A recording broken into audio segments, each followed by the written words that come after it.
पुण्याच्या 2 दिवसाच्या मुक्कामानंतर ज्ञानेश्वर माऊलींची पालखी आज पंढरपूर दिशेने रवाना झालेली आहे। सासवडचा आज हा मुक्काम असणार आहे आणि आजचा सासवडच्या मुक्कामासाठी ही पालखीचा मार्ग जो आहे तो आपण पाहतोय की हा सर्वात अवघड असणारा दिवे घाट मार्गाने ही पालखी पुढे सरकणार आहे आणि त्या अनुषंगाने जर पाहिलं तर या अवघड वाटेवर जर कोण आजारी पडलं किंवा अत्यावश्यक सेवेची जी कुणाला गरज भासली तर अशा प्रकारे बाईक ॲम्ब्युलन्सची व्यवस्था या ठिकाणी करण्यात आल्याचं आपल्याला दिसतंय। स्ट्रीट सेन्स या संस्थेकडून खरं तर बायकर्स ग्रुपकडून ही संपूर्ण सुविधा जी आहे ती देण्यात येणार आहे। अनेक वेळा खरं तर रुग्णांपर्यंत जे आजारी पडतात किंवा अनेक रुग्ण अत्यवस्थ होतात या पालखी दरम्यान चालताना यांच्यापर्यंत पोहोचणं या संपूर्ण गर्दीतून अवघड जातं। मोठी 4 चाकी ॲम्ब्युलन्स जी आहे ती यांच्यापर्यंत पोहोचू शकत नाही, त्यासाठी अशा प्रकारे या दुचाकी ॲम्ब्युलन्सचा वापर जो आहे तो आज केला जाणार आहे। नक्की कशा प्रकारे ही सेवा असणार या संदर्भात माहिती देण्यासाठी आपल्यासोबत या स्ट्रीट सेन्सचे बायकर्स ग्रुपचे सदस्य आहेत।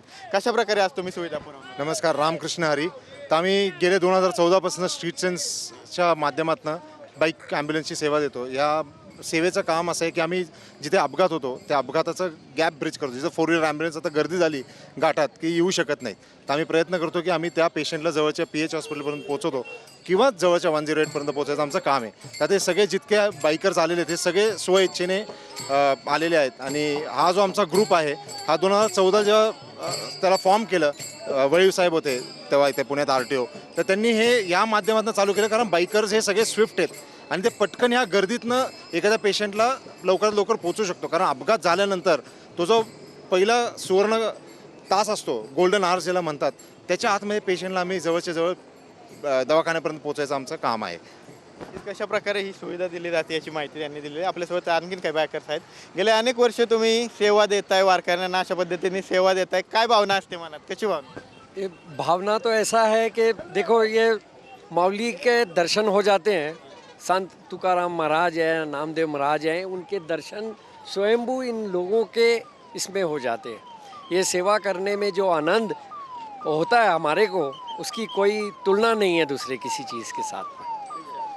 आपण पाहतोय की कशा पद्धतीने हे सेवा देत असतात। खरं तर पालखीमध्ये वारकऱ्यांना प्रत्येकजण आपापल्या परीने सेवा देण्याचा प्रयत्न करत असतो। वारकऱ्यांची सेवा हीच ईश्वर सेवा असे या संपूर्ण वारीत मानलं जातं आणि खरं तर या संपूर्ण वारीत जाती धर्मभेद विसरून हे संपूर्ण सेवा देण्याचं काम हे सर्व बायकर जे आहेत ते करताना पाहायला मिळतात आणि अत्यावश्यक रुग्ण आहे, अत्यावश्यक सेवा देण्याचं काम अशा पद्धतीने या संपूर्ण वारीच्या घाटमार्गावर देण्याचं काम या बायकर ग्रुपकडून केलं जातं। कॅमेरा पर्सन अभिजित पेसेसह विनय जगताप, TV9 मराठी, दिवे घाट, पुणे।